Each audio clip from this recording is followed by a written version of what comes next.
Welcome back, Seahawks, to another edition of Seahawk Central News, your source for the latest in local news and entertainment. I'm Anna Phillips.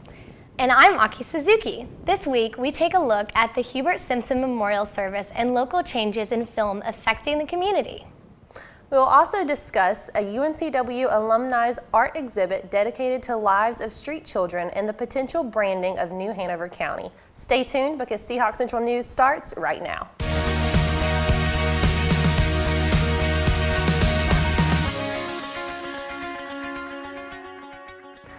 Local pianist Grinoldo Frazier is being honored on Sunday at the Cameron Art Museum. Entitled The Piano Entertainer, Stompin' Grinoldo Frazier, a documentary telling his life story will explore his experience as a singer, songwriter, and local staple of our Wilmington community. Frazier grew up here, attended New Hanover High School, worked at the Star News, and has performed at Thalian Hall, other universities, and festivals all over North Carolina. He is renowned for his wide range of knowledge and musical ability, from Bach to jazz and swing. Under the Dome, the science fiction TV series based on a novel by Stephen King, has become the biggest CBS summer premiere since the reality series Big Brother. The show began filming in Wilmington in February and premiered on June 24th. Over the course of its 12-episode season, it has gathered more than 17 million viewers, with an average of 10 million viewers per episode. Since its shocking September 16th finale, Under the Dome has left its dedicated fans on edge. The show is set to return next summer with its first episode written by Stephen King himself. Last May, the UNCW community lost one of its most unforgettable members. Our chief reporter, Ann McDermott, attended the Hubert Simpson Memorial on Wednesday, September 18th to cover the service. Ian? A somber sight outside of Wagner Hall today as the UNCW community came together to remember our friend Hubert Simpson. Hubert passed away last spring, and he was one of the Seahawk community's most valuable and recognizable members. The SGA and Campus Dining held a memorial event in his honor outside of Wagner earlier this evening.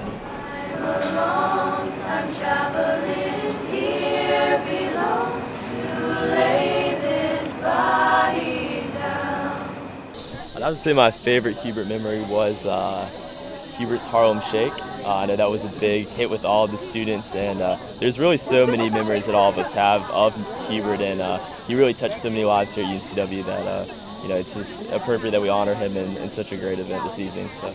Now, I hear that the T-shirts are funding a scholarship. Can you tell us about that? Yeah, that's it's going to be funding scholarship through SGA in Hubert's name. It's going to be the Hubert Simpson Scholarship Funds, and it's sponsored by Campus Dining and contributions this evening. So it's going to be made available to students for many years to come. So.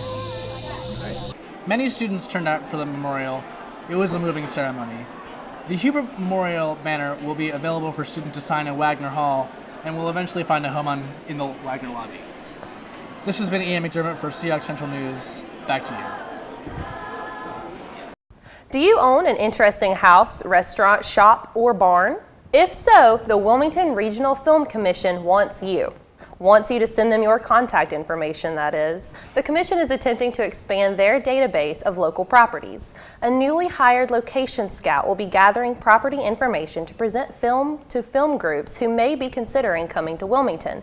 This area is already well known for being film friendly, and with more to put on the table, the commission hopes even more productions will head this way. On Thursday, September 12th, Wilmington area officials presented a proposal to the Wrightsville Beach Board of Aldermen concerning a regional branding initiative.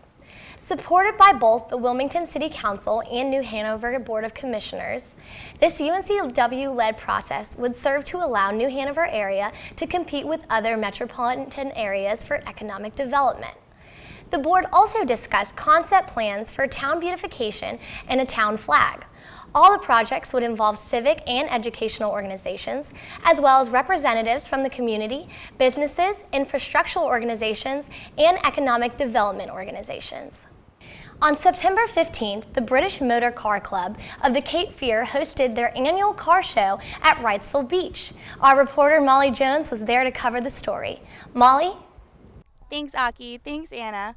Well, today I'm here at the Wrightsville Beach Park for the British Motor Car of Cape Fear's annual car show.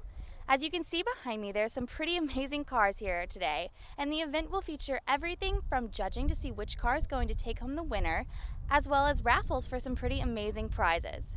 I was able today to sit down with the coordinator of the event, Pam McMahon, to discuss the logistics of such an event. The British Motor Club of the Cape Fear sponsors this car show every year. This is our 15th annual. We have participants from South Carolina, a lot of people from South Carolina.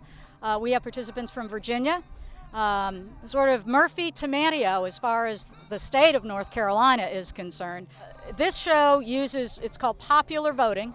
So if you registered your car, you get a ballot, and you, the car owner, get to walk around and pick out the car in each class that you think is the best in that class. With over 150 entries, I was able to explore and witness cars throughout the decades. For car lovers and amateurs alike, this is a great event. For Seahawk Central News, I'm Molly Jones. Back to you in the studio. Governor Pat McCrory announced that September 5th would be Collegiate Community Recovery Day to a group of college representatives in Raleigh, and UNCW CR Seahawks were there. The CRC stands for Collegiate Community Recovery and is a program sponsored at UNCW by Campus Crossroads, the Center for Substance Abuse. CR Seahawks hold weekly dinners and monthly meetings, along with other campus and community-wide events. ACE and the College of Health and Human Sciences are co-sponsoring an exhibit called Art and Advocacy Street Children Have a Voice in the Warwick Center September 12th through October 31st. The artist featured, Lisa Marie Albert, is a photographer, multimedia storyteller, and UNCW alumna. Albert showcases her time with the street children of Lira, Uganda through her photos, illustrations, and stories. To promote her work, the artist also hosted a free talk and reception in the Warwick Ballroom on Thursday, September 12th. If you've ever found yourself unable to resist that chocolate cake, know that not only are you not alone, but a futuristic drug may be able to help. According to CNN, recent research reveals that self-control is a brain function and process that may be possible to alter. The research is committed to figuring out how different parts of the brain interact in the hope of pinpointing exactly how self-control and willpower decisions are made. The hope is that a drug will eventually be made that can stimulate that part of the brain to obtain the desired behavior, much the same as how an ADHD medicine works for people with attention deficit disorder. A Los Angeles school district in Glendale, California has made a big investment towards monitoring the social media posts of its 14,000 students. The district is now paying surveillance firm GeoListening nearly $41,000 to monitor and report student social media activity. For the next year, GeoListening will be monitoring public social media posts for any content involving drugs, bullying, truancy, violence, and suicidal threats. Although causing controversy and being compared to government privacy invasion, school officials say they believe it will successfully keep their students safe. The University of Alabama Greek system has been harshly criticized after accusations of racial discriminations arose last week. Alabama's student newspaper, the Crimson White, reports that one girl in particular went through formal sorority recruitment with a 4.3 high school GPA and a stellar resume to find out in the end that she did not receive a single bid offer. Alpha Gamma Delta member Melanie Gotts broke the silence and opened the discussion within her own chapter and with the media. Gotts said that many chapter members did not know how the student did not make it back to the second round of recruitment, as they all gave her very high scores. Several women who wished to remain anonymous said that their alumni and advisors had refused to allow a black girl to continue through rounds of recruitment. Alabama's Dean of Students has made it clear that the university will not stand for such racial segregation and discrimination. Well, Seahawks, that's all we have for this episode. Until next time, I'm Anna Phillips. And I'm Maki Suzuki saying, so long, Seahawks.